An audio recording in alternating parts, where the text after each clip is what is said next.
वो क्रिसमस मना रहे हैं तो हम तुलसी पूजा मनाएंगे। कल दोस्तों मैंने एक को ऐसा ही विश कर दिया मैरी क्रिसमस, तो वो क्या कहता है मेरे से कि अबे हम कट्टर सनातनी हैं, हम तुलसी पूजा मनाते हैं, क्रिसमस नहीं। दोस्तों मेरे मन में सवाल आया, यार तुलसी पूजा मतलब जब हम लोग छोटे हुआ करते थे तब हमने कभी कोई तुलसी पूजा नहीं सुनी, स्कूल में कभी कोई जिक्र नहीं सुना। अभी पिछले कुछ सालों के अंदर ये तुलसी पूजा काफी प्रचलित हुआ है। और दूसरा सवाल मेरे मन में ये आया कि हिंदुओं के जो त्योहार है वो हर बार अलग डेट पे पड़ते हैं, अलग कैलेंडर के हिसाब से, तो ये तुलसी पूजा की डेट हर बार फिक्स क्यों रहती है? तुलसी विवाह की डेट तो फिक्स नहीं होती, लेकिन ये क्यों फिक्स हो रही है? फिर मैंने रिसर्च की कि ये तुलसी पूजा हर बार क्रिसमस वाले दिन ही क्यों आती है। मुझे रिसर्च में वही मिला जिसका मुझे शक था।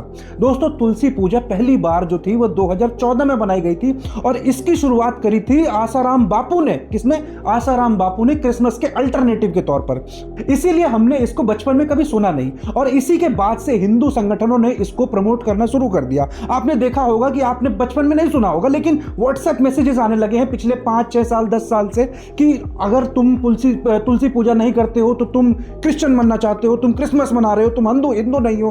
तो इस प्रकार की चीजें आपने देखने को मिली। दोस्तों जब मैंने रिसर्च करी तो मैंने ये पाया इसका कोई भी ऐतिहासिक प्रमाण नहीं है। पुराणों के अंदर, स्मृति के अंदर, किसी भी लोक परंपरा में इसका जिक्र कहीं पर नहीं है। हाँ, जो हमारे घरों के अंदर माताएं सदियों से मनाती आई हैं वो है तुलसी विवाह, जो कार्तिक महीने में एकादशी को मनाया जाता है। ये परंपरा जो है तुलसी विवाह वाली, ये सदियों पुरानी परंपरा है। तो दोस्तों साफ समझ लो, ये एक क्रिसमस के अल्टरनेटिव के तौर पर मनाया जाता है। इसके पीछे एक पॉलिटिकल हिडन एजेंडा छुपा हुआ है। अब कुछ लोग हो सकता है कहेंगे कि तू हिंदू विरोधी है। भाई मेरे घर में तुलसी विवाह होती है, बचपन से मैंने कभी तुलसी पूजा नहीं सुना था। और दोस्तों मैं एक चीज और कहना चाहूंगा, अगर मुसलमानों की ईद की भी डेट हमेशा हर बार फिक्स हुआ करती ना, तो ये लोग भी उस दिन के लिए कोई ना कोई फिक्स्ड त्योहार मना लेते, जैसे तुलसी पूजा इन्होंने मना लिया क्रिसमस के अल्टरनेटिव के तौर पर। अब दोस्तों आपकी मर्जी है, आपको तुलसी पूजा करनी है करिए, नहीं करनी है मत करिए। मैं तो बल्कि ये कहता हूं कि हर जीव जंतु की, सिर्फ तुलसी की ही नहीं, हर पेड़ पौधे की, हर एक जानवर की, सभी की पूजा, इस धरती माँ की पूजा होनी चाहिए। और हाँ, जैसे ये बात आपको नहीं पता थी वैसे ही औरों को भी नहीं पता है,